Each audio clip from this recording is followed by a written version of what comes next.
La invasión de Rusia a Ucrania acaba de cumplir 2 años. El conflicto impactó en los precios de los alimentos, materias primas y la energía. Como consecuencia, descendieron las tasas del crecimiento mundial y el comercio, y la inflación experimentó un aumento. ¿Cómo afectan a la economía global las guerras? Lo analizamos.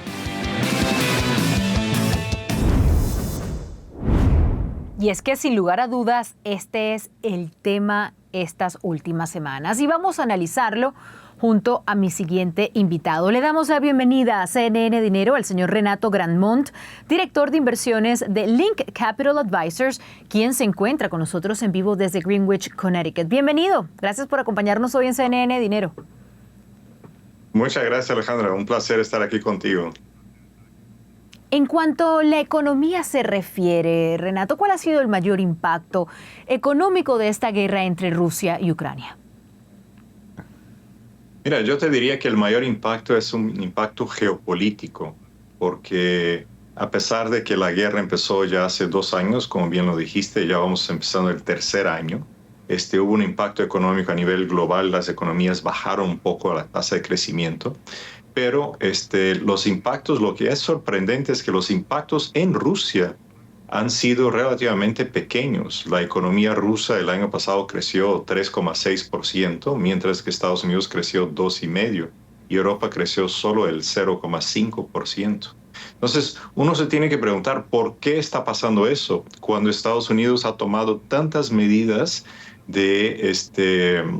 en contra de Rusia, limitando su comercio internacional, acceso a bancos americanos y muchas otras medidas. Y creo que la respuesta a todo eso, Alejandra, es que estamos viendo hoy un mundo mucho menos centrado en Estados Unidos y Europa, donde China y el Medio Oriente están tomando cada vez más amplitud a nivel global en las cuestiones geopolíticas, y esto ha permitido que,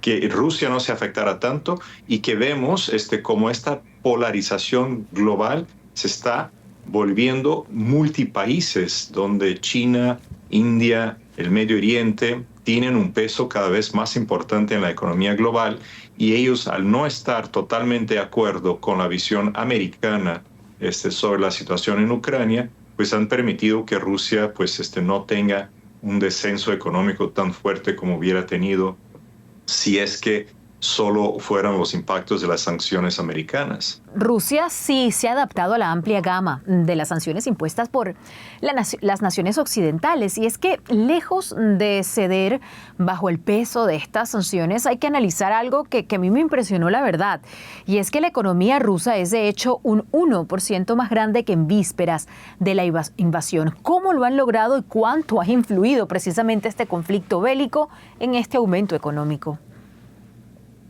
Así es, Alejandra. De hecho, el año pasado se estima que Rusia creció el 3,6%, mientras que Estados Unidos creció el 2,5%, y Europa el 0,5%. ¿Y cómo lo ha logrado? Yo creo que es un reflejo de lo que está pasando a nivel global hoy en día, de pasar de una economía global tan focada en Estados Unidos. Hoy tenemos países como China, por ejemplo, que no necesariamente siguen las mismas políticas que Washington, y esto ha permitido esta despolarización de la economía global y ha ayudado a Rusia en este instante. Por ejemplo, hoy gran parte de las sanciones americanas a Rusia van a sus exportaciones de petróleo, sus operaciones financieras, bancarias, y operaciones de comercio exterior.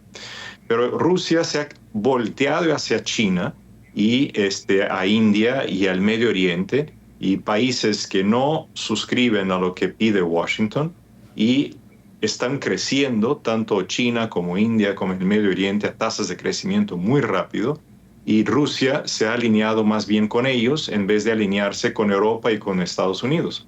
Y la economía hoy en Rusia tiene una tasa de desempleo menor al 3%, tiene full employment, empleo completo, tiene una inflación alta y tasas de interés muy altas, y están gastando más del 8% de su presupuesto en temas militares, que aquí hay que recordar que la OTAN pide que sus países gasten el 2% de sus productos internos brutos en gastos militares y la mayoría de los países de la OTAN no lo hacen. Entonces, la industria bélica rusa, la industria petrolera, químicos, toda esta industria se ha volteado sobre todo a China en un intercambio de commodities por tecnología china. ¿Cuál ha sido el país económicamente hablando más afectado por esta guerra? Claro, obviamente Ucrania, ¿no? Y aquí hay que recordar, o sea, yo diría que lo que estamos viendo aquí es una guerra mundial en contra de Rusia, siendo peleada en Ucrania por ucranianos. Entonces, Estados Unidos y Europa que están dando ayudas militares a Ucrania, y se estima que estas ayudas militares ya van arriba de los 280.000 millones de dólares. El PIB de Ucrania el año pasado se estima que era de 380.000 millones de dólares. Y con la ayuda que recibe, pues es una ayuda muy importante en relación al PIB, ¿no?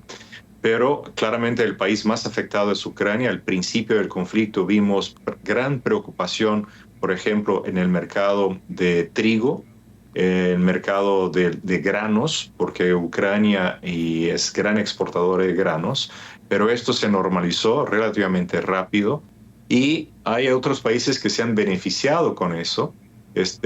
Aquí hay que hablar muy claramente, ¿no? Como Estados Unidos le está dando apoyos militares, la industria bélica americana se ha beneficiado enormemente con eso, sobre todo porque no hay soldados oficialmente americanos peleando en Ucrania. Entonces, es un gasto militar que mejora la industria bélica americana, le da miles de millones de dólares y este armamento se va a Ucrania. Entonces, aunque parte de la ayuda americana o europea a Ucrania van en números globales, parte del dinero se queda en sus países hacia la industria de armas, como es la industria de armas en Estados Unidos.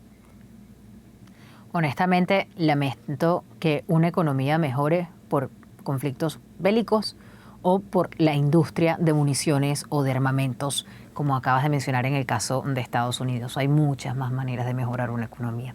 Renato Granmont, director de inversiones Link Capital Advisors, con nosotros en CNN Dinero. Gracias por acompañarnos. Muchas gracias, Alejandra. Un placer estar contigo como siempre.